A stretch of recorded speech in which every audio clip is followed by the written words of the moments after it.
If you have diabetes and you are eating eggs, stop right there.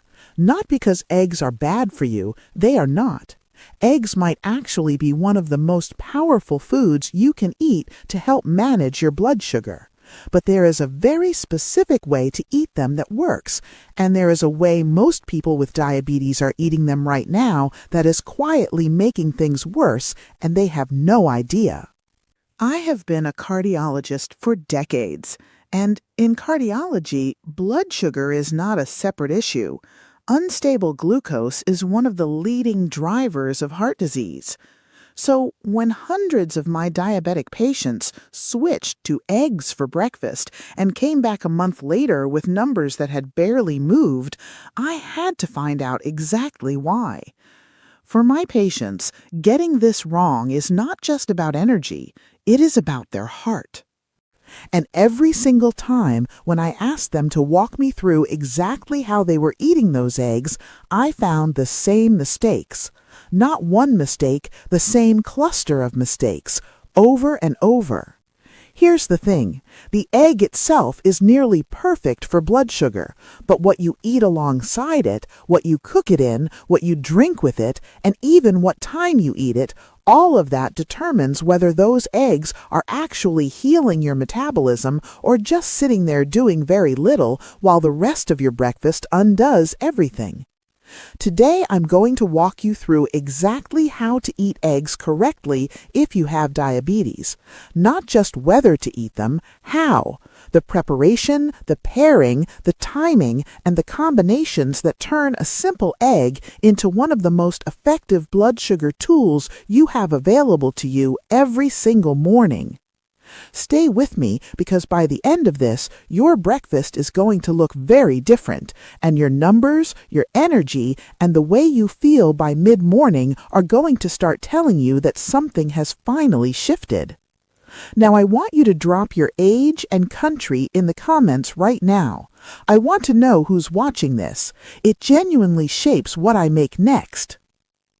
Before we get into the how, I want to make sure you understand the why, because when you understand what is actually happening inside your body, the instructions stop feeling like rules you have to follow and start feeling like things that just make obvious sense.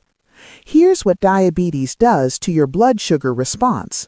When you eat carbohydrates, your body breaks them down into glucose and releases them into your bloodstream. In a healthy metabolism, insulin comes in quickly, picks up that glucose, and delivers it to your cells for energy. Clean, efficient, controlled. But with type 2 diabetes, that insulin response is either too slow, too weak, or your cells have become resistant to it. So the glucose sits in your blood longer than it should. It builds up. And over time, those repeated buildups cause damage to your blood vessels, your kidneys, your nerves, and your eyes. This is why what you eat for breakfast matters so much more for a diabetic than for someone without the condition. Your system is already working with a handicap.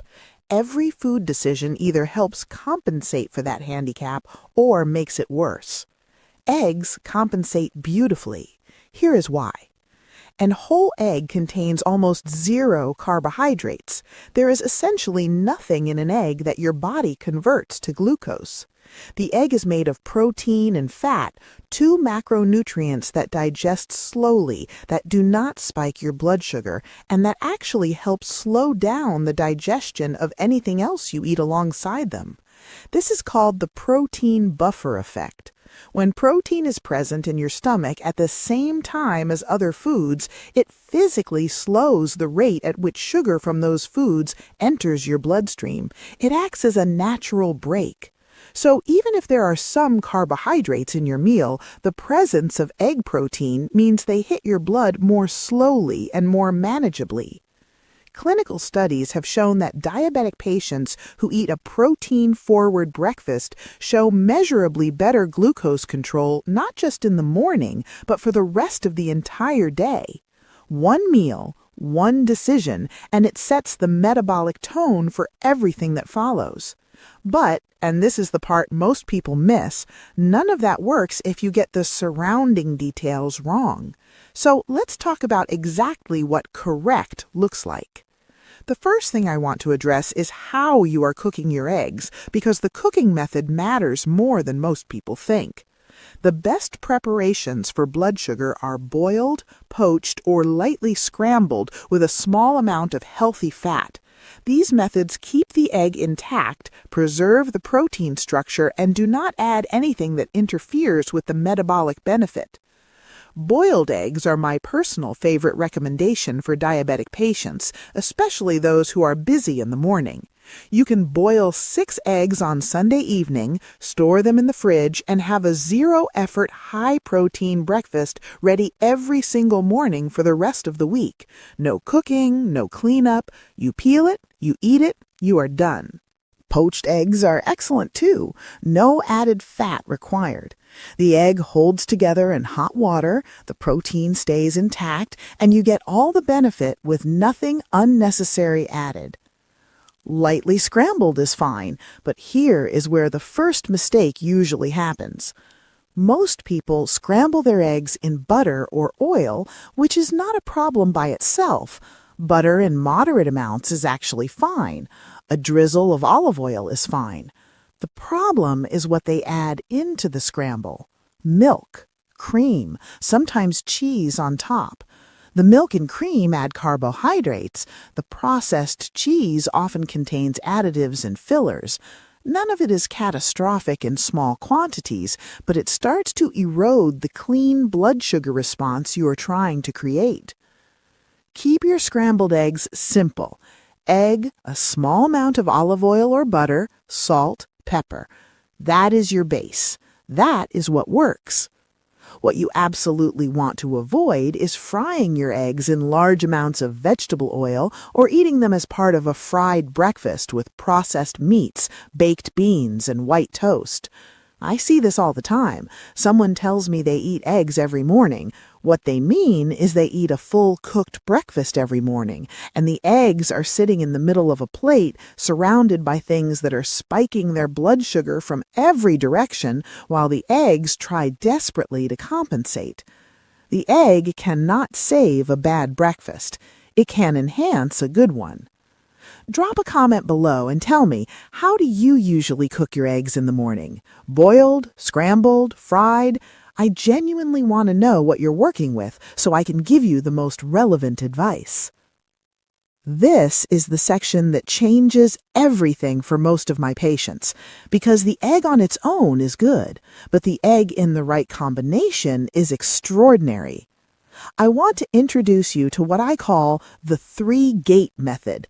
3 specific categories of food that, when eaten together with your eggs, create a layered wall of blood sugar protection that keeps your glucose stable, your energy consistent, and your hunger quiet for 3 to 4 hours after breakfast.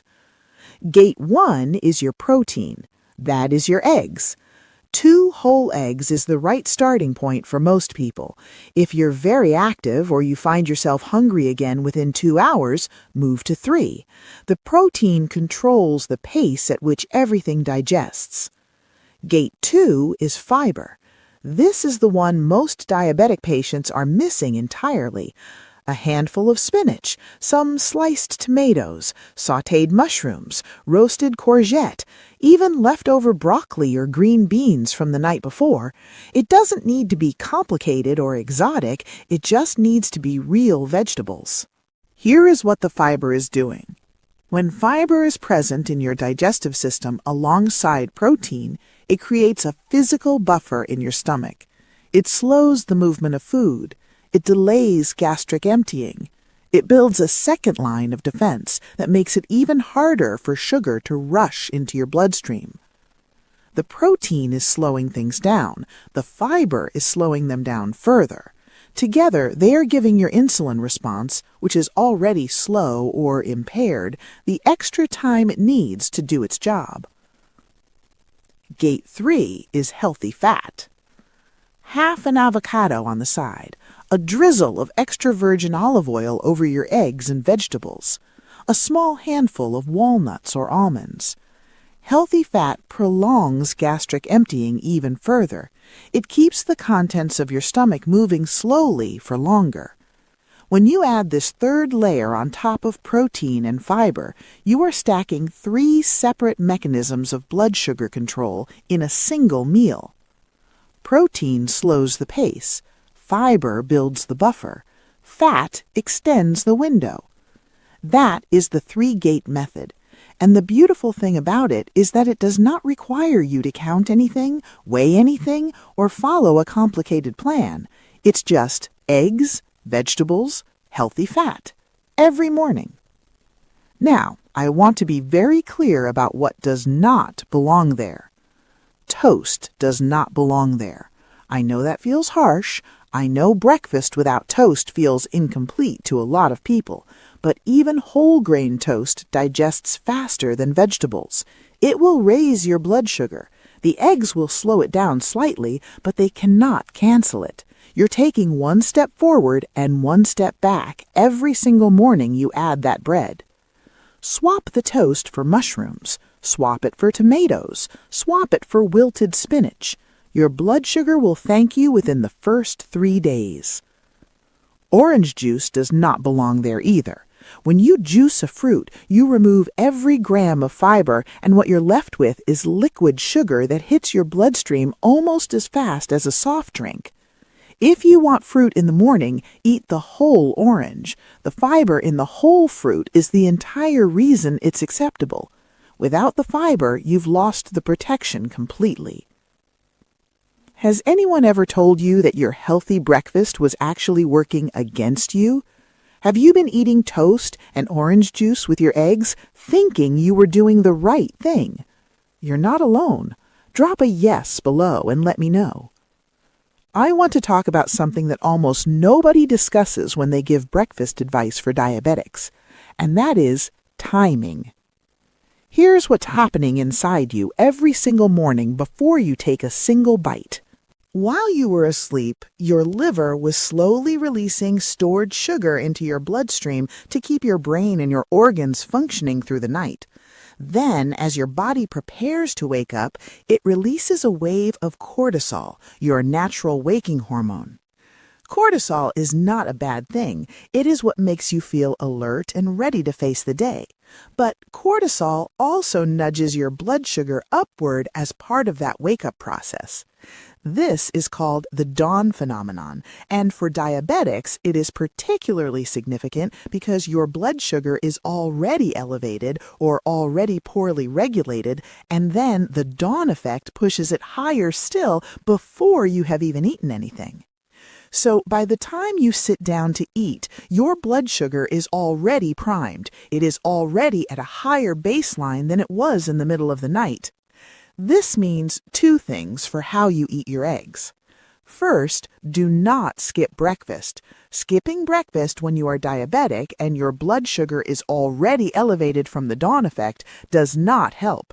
It leaves your blood in an unstable state with nothing to moderate it. And by mid-morning, the hunger hits hard, and almost everyone ends up reaching for something high in sugar or refined carbohydrates because their body is in emergency refueling mode. That swing makes everything worse. Second, eat your eggs before your coffee. I know that feels backwards for a lot of people. Coffee is the first thing, always, but caffeine on an empty stomach amplifies that cortisol spike. It pushes your morning blood sugar even higher before you've had anything to cushion it. Eating your eggs first, even just a couple of bites, gives your system a buffer before the caffeine arrives. It's a small adjustment, it takes no extra time, and for many of my patients, it makes a noticeable difference in their morning numbers. I want to take a moment away from blood sugar specifically and talk about something that motivates a lot of my patients just as much, and that's what eggs do for your brain. Eggs are one of the single richest natural sources of a nutrient called choline. Most people have never heard of choline. It doesn't get the attention that vitamin D or omega-3s get, but your brain uses choline to produce acetylcholine, the neurotransmitter that's directly responsible for memory, focus, and the ability to think clearly. When you wake up after 7 or 8 hours of fasting, your brain is in a mildly depleted state. It needs building blocks to fire properly. A high-carbohydrate breakfast gives your brain a quick burst of glucose followed by a crash. That crash is the 10 o'clock fog, the inability to concentrate, the feeling that your thoughts are slightly behind where they should be. But when you start your day with eggs, you are giving your brain stable, slow-release energy and a meaningful dose of choline at the exact moment it needs them most. The difference in mental clarity that my patients report, sometimes within the first 3 or 4 days, is one of the most consistent things I hear. They describe it as sharpness they had not felt in years. Not from a supplement, not from anything complicated, from eggs and vegetables for breakfast. For a diabetic, this matters even more because chronically elevated blood sugar is one of the known contributors to cognitive decline over time. Managing your glucose well protects your brain, and the choline in eggs supports it directly. Those two things together make eggs one of the most complete brain and blood sugar foods available to you.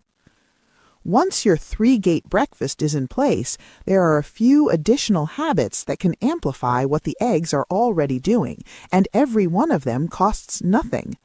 Walk for 10 minutes after eating. Your muscles are the largest glucose disposal system in your body. When you move after a meal, even a gentle walk around the block, your muscles pull sugar directly out of your bloodstream and use it as fuel. Research shows that a short walk after breakfast produces a measurably lower post-meal glucose spike compared to sitting still. 10 minutes, that is all it takes. Eat slowly and without distraction. The same meal eaten in 3 minutes versus 15 minutes produces a different blood sugar response.